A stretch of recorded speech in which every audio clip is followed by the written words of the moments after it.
అలా కాదు. కార్తీక మాసం వచ్చేటప్పటికి శివాలయంలో, విష్ణువాలయంలో, అంబికాలయంలో, మఠ ప్రాంగణంలో ఈ 4 చోట్ల కూడా దీపాన్ని పెడతారు.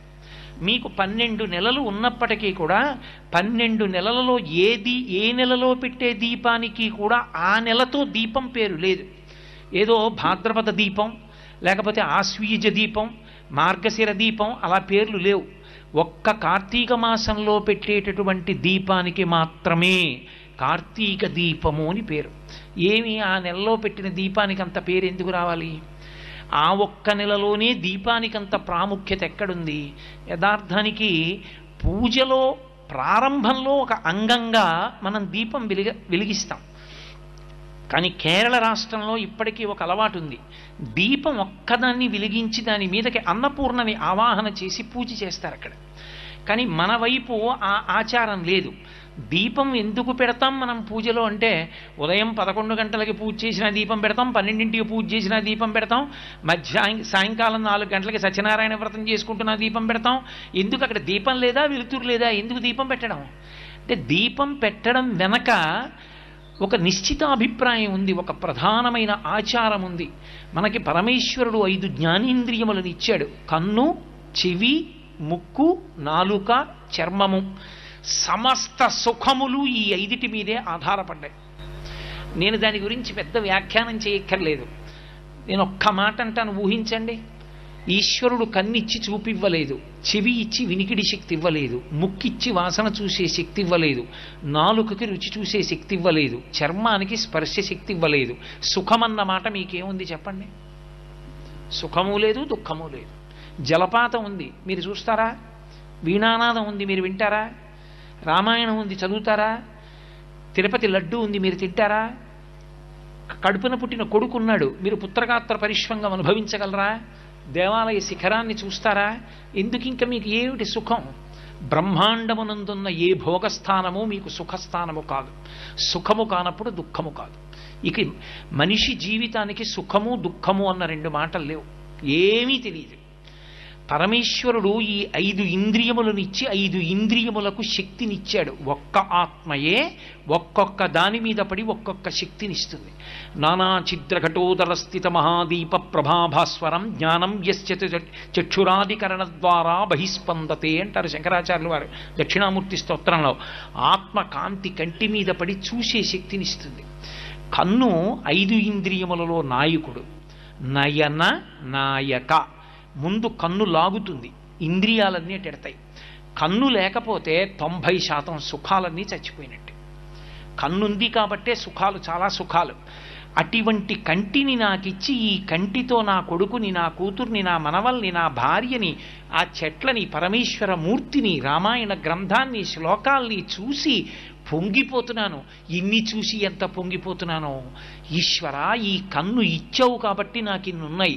ఈ కన్నిచ్చిన నీకు కృతజ్ఞత చెప్పడానికి ఆ వెలుతురికి ప్రతీకగా నీ ముందు దీపం ఉంచుతున్నానని దీపం పెడతాను తప్ప కాంతి లేదని దీపం పెట్టుతున్న వాళ్ళం కాదు. ఒక ఆచారాన్ని పాటిస్తున్నామంటే వేదం దాన్ని ఎందుకు పాటించాలో చెప్పింది. అందుకు దీపం. ఆ దీపం పెట్టి పూజ ప్రారంభం చేస్తాం. కానీ కార్తీక మాసంలో పెట్టే దీపం అందుకొరకు కాదు. కార్తీక మాసంలో పెట్టేటటువంటి దీపానికి ఒక్కదానికి ఒక ప్రత్యేకత ఉంది.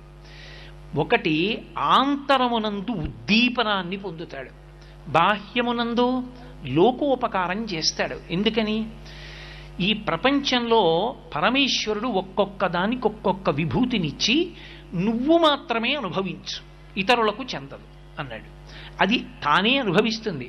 కొన్నిటికి పరమేశ్వరుడు విశేషమైన విభూతినిచ్చినా అవి తమకి అనుకూలంగా వాటిని ఉపయోగించుకోవడం కూడా వాటికి చేత కాదు. మీకు నేను ఒక ఉదాహరణ చెప్పాలంటే, భగవంతుడికి పూజ చేశామనుకోండి, ఆయన బడలిపోతాడు. ఆయనకి కూడా అలసట ఉంటుంది. ఇన్ని పువ్వులు మీరు వేశారనుకోండి, వేడిక్కిపోతాడు ఆయన. మల్లెపూల్లో చేయి పెట్టి చూడండి ఎంత వేడిగా ఉంటుందో, చాలా వేడి. ఇంత అగరత్తుల కట్ట వెలిగించి అక్కడ పెడతాడు, పొగ. బడలిపోయిన పరమేశ్వరుడికి చామరం వేస్తే ఆయన అమ్మయ్యాని ప్రశాంతత పొందుతాడు. అందుకే రాజోపచారాల్లో చామరం జయామి చామరం వేస్తాం. చామరం ఎక్కడిది? చామరీ మృగం యొక్క తోక. ఆ చామరీ మృగం యొక్క తోకలోని వెంట్రుకలను గుదిగుచ్చి చామరంగా వేస్తాం. తన వెంట్రుకలు ఈశ్వరుడి యొక్క ఖేదాన్ని కూడా తగ్గించగలిగినంత గొప్పవని తెలుసుకుని చామరీ మృగం వచ్చి చామరం వేస్తుందా ఈశ్వరుడికి? వెయ్యలేదు. ఒక ఏనుగు దంతం చాలా అందంగా ఉంటుంది, కానీ ఏనుక్కి తెలుసా నాకు దంతం ఉంది, అది అంత అందంగా ఉంటుంది, నేను ఈ దంతంతో బొమ్మలు చేయించుకోవచ్చు అని తెలుసా? తెలియదు. ఒక చేప ఒక్కటే నీళ్లలో ఈదగలదు, కన్ను ముయ్యకుండా నీటిలో ఈదగలిగిన శక్తి నాకే ఉంది అని చేప మురిసిపోగలదా? మురిసిపోలేదు. నీటిలో ఉన్న చేప భూమి మీద ఉండలేదు, భూమి మీద ఉండే ప్రాణి నీటిలో పడి బ్రతకలేదు. కానీ ఒక్క మనిషి మాత్రం చామరీ మృగం వెంట్రుకలు తెచ్చి ఈశ్వరుడికి చామరం వేసి పుణ్యం పొందుతాడు. గడ్డి తిని పాలిచ్చే ఆవు పాలు తెచ్చి అభిషేకం చేసి ఇహమునందు పరమునందు కూడా సౌఖ్యాన్ని పొందుతాడు. ఎక్కడో నీటిలో తిరుగుతున్న చేపని పట్టుకుని తెచ్చి తాను తింటాడు.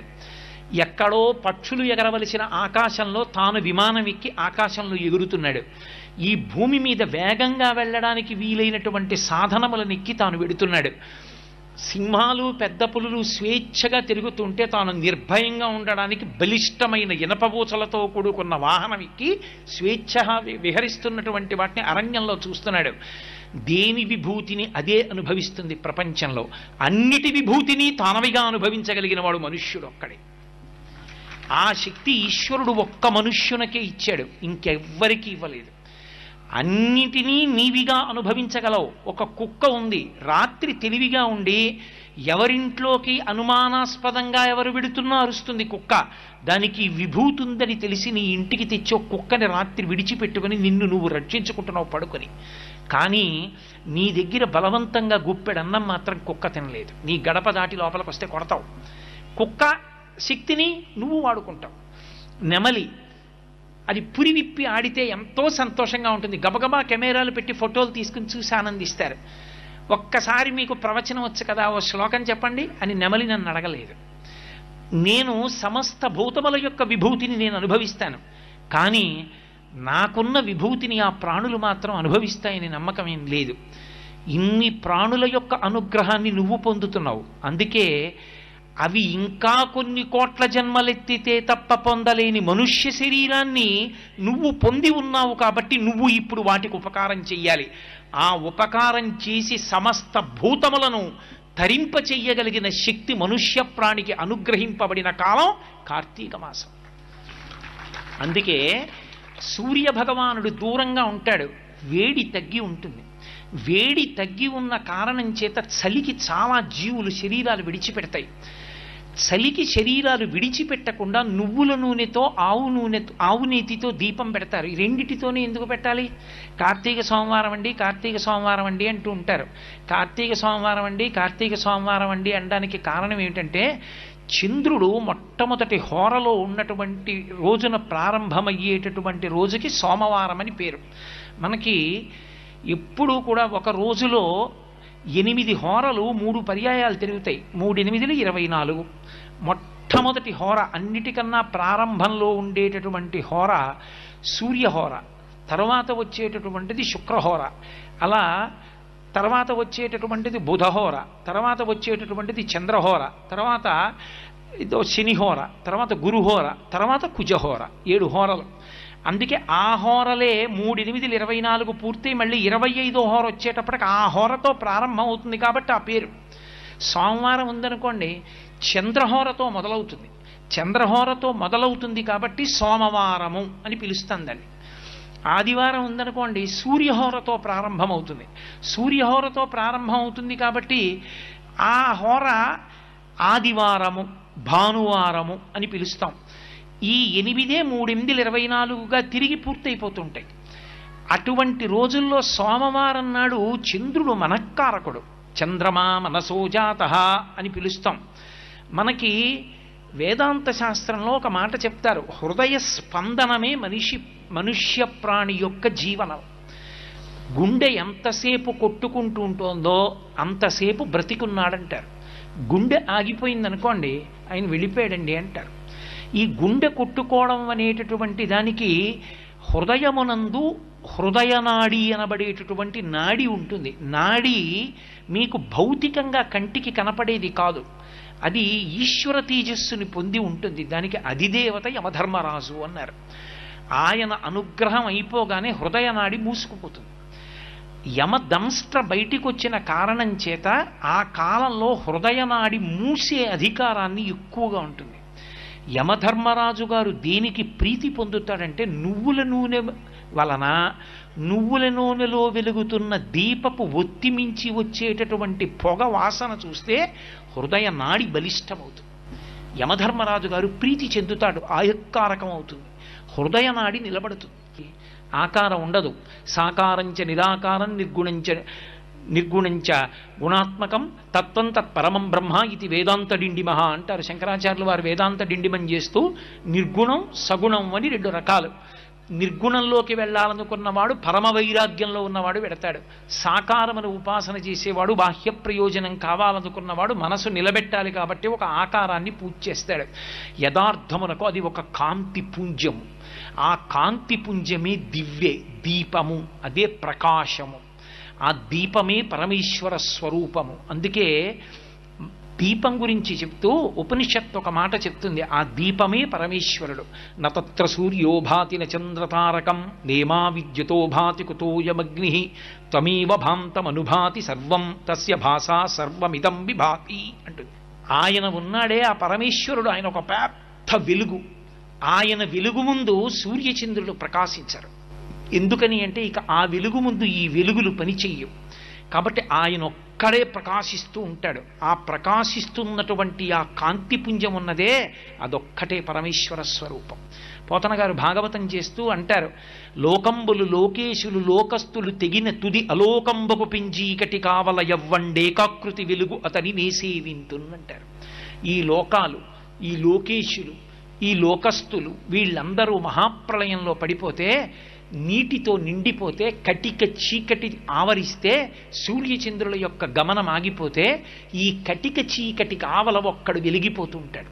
ఆ వెలిగిపోతున్న ఆ వెలుగులకు వెలుగైనదున్నదే అది పరమేశ్వర స్వరూపం. దాన్ని నేను పిలుస్తున్నానన్నాడు గజేంద్రుడు అష్టమ స్కంధంలో. కాబట్టి యథార్థమునకు ఈశ్వర స్వరూపము ఒక వెలుగు. ఆ వెలుగుని చేరుకున్నావు అంటే గుర్తు ఏమిటంటే నువ్వు గోడ దాటావు అని అర్థం. దక్షిణాయనంలో ఉపాసన ఎన్నేళ్లు చేసినా సాకారం దగ్గర ఆగిపోకూడదు. ఒక ఆకృతిని పట్టుకోవడం దేని కొరకు అంటే ఒక గోడ దూకడానికి. చూడండి, గోడ దూకే వాళ్ళు ఉంటారు, లాంగ్ జంప్ చేస్తారు అంటారు. వాళ్ళు చేత్తో కర్ర పట్టుకుని పరిగెత్తుకొస్తారు, ఓ గోడ దూకాలి. పరిగెత్తుకొచ్చి కర్రని భూమికి తాటించి ఆ కర్రని ఆధారం చేసుకుని తన శరీరాన్ని అలా పైకెత్తి గోడ మీద వరకు తీసుకెడతాడు. గోడ మీద వరకు వెళ్ళిన తర్వాత కర్రని ఇటు వదిలేసి తాను అటు పడిపోతాడు తప్ప, ఓ కర్రా గోడ దూకడానికి ఇంత దూరం నాకు సాకారంగా వచ్చి పరిగెత్తుకొచ్చి నేను భూమిలో గుచ్చి పైకెత్తినప్పుడు నా శరీరం పైకెత్తడానికి ఉపయోగపడిన సాధనమా, నువ్వు నాతో రా అంటే తను ఇటు పడిపోతాడు. కర్రని ఇటు విడిచిపెట్టి తాను అటు పడిపోవాలి. ఒక సాకారాన్ని పట్టుకుని ఉపాసన చేసి చేసి చేసి చేసి ఈ సాకారమే అంతటా నిండిపోయింది. సభాభ్య సభాపతిభ్యశ్చ భో నమో నమో. ఈ సభాపతి నమస్సికత్యాయ చ ప్రవాహ్యాయ చ మేఘ్యాయ చ విద్యుత్యాయ చ. మేఘంలో, విద్యుత్తులో, ప్రవాహంలో, నురగలో, దొంగలో అంతటా ఈశ్వరుడే అని అంతటా పరమేశ్వర స్వరూపం చూడగలిగినటువంటి స్థితికి నువ్వు ఎదగగలిగితే ఆనాడు నీవు దీపాన్ని అర్థం చేసుకున్నావని గుర్తు. అబ్బా నీకు కనపడుతోంది. కుక్కలో, పిల్లిలో, దాని కన్నుల కాంతిలో, దాని నడకలో, దాని కదలికలో, దాని ఆకల్లో, దాని దాహంలో, దాని భయంలో ఒక చీమ అలా వెళ్ళిపోతూ ఉంటుంది. ఇలా చీపురు పుల్ల కొంచెం దాని దగ్గర పెడితే ఆగిపోతుంది, కొంచెం ఇలా కదిపితే వేగంగా పరిగెత్తుకెళ్ళిపోతుంది. దాని ఇంత చీమకింత మెదడు, ఆ చిన్న మెదడులో దాని శరీరం మీద అభిమానం, దానికో భయం, దానికో జ్ఞానం. ఇది పుల్ల, దీన్ని పుచ్చుకున్నవాడు ఉన్నాడు, వాడు గుచ్చుతాడు, మనం చచ్చిపోతాం, మనం పారిపోవాలి, అది పరిగెత్తడం. ఇన్ని భావనలు ఉన్నాయి. నీలో ఏ చైతన్యం ఉండి భావనలు కల్పిస్తోందో ఆ చైతన్యం దానిలో ఉంది. దాన్ని నువ్వు సృజించలేదు, దాన్ని చంపే అధికారం కూడా నీకు లేదు. ఇంకొక చైతన్యాన్ని తీసే అధికారం నీకు లేదు. అప్పుడు ఎక్కడ ఈశ్వరుణ్ణి చూస్తావు నువ్వు? నీ పూజా మందిరంలో కాదు ఈశ్వరుణ్ణి చూసేది, నీకు ఎక్కడ చూసినా ఈశ్వర విన్యాసమే కనపడుతుంటుంది. అంతటా నమ హరికేశాయోపవీతి నే పుష్టానాం పతయే నమో నమో అంటుంది రుద్రం. అదిగో ఆ చెట్టు యొక్క ఆకుపచ్చటి ఆకులలో అందరూ కదలకుండా కూర్చుని ప్రవచనం వింటున్నట్టుగా తాను కూడా నిలబడి వింటున్నటువంటి ఆ చెట్టులో కూడా పరమేశ్వరుడు కనపడితే, ఇక్కడున్నాడు రానా స్వామి అనుకున్న నాడు ఆకుపచ్చని చెట్టులోని ప్రతి ఆకులోని ఆకుపచ్చతనంలో నీకు పరమేశ్వరుడు కనపడతాడు. అదిగో ఆ దర్శనాన్ని నువ్వు పొందావనడానికి ఉదాహరణ దీపం. ఆ కాంతి అది నీకిక్కడ అంకురించిందని గుర్తు నీకు అంతటా కనపడుతోంది. ఎందుకని లోకంలో యథార్థము తెలియాలి అంటే దీపం ఒక్కటే సాధనం. అది తాడో పామో నాకు తెలియదు అనుకోండి, నేను ఏ ఉద్యోగం చేస్తున్నానో ఆ అపాయింట్మెంట్ ఆర్డరో, నేనేం చదువుకున్నానో ఆ సర్టిఫికెట్లో, నా ఎల్ఐసి పాలసీలో నా చెక్ బుక్కో పట్టుకొస్తే తెలియదు. ఒక దీపం పట్టుకొస్తే తెలుస్తుంది. దీపంలో అది తాడని తెలియగానే పాము కాదన్న సత్యం తెలిస్తే భయం పోతుంది. ఈ జగత్తు కాదు బ్రహ్మమన్న సత్యము నీకు అనుభవంలోకి ఈశ్వరానుగ్రహంగా రాగానే ఇంక నువ్వు అద్వైతానందమునందు ఓలలాడి నిర్భయ స్థితిని చేరుకుంటావు. అదిగో అలా చేరుకోవడానికి కావలసినటువంటి ప్రజ్ఞ పరమేశ్వరానుగ్రహంగా అంకురిస్తుందని తెలుసుకుని అంతటా ఉన్నది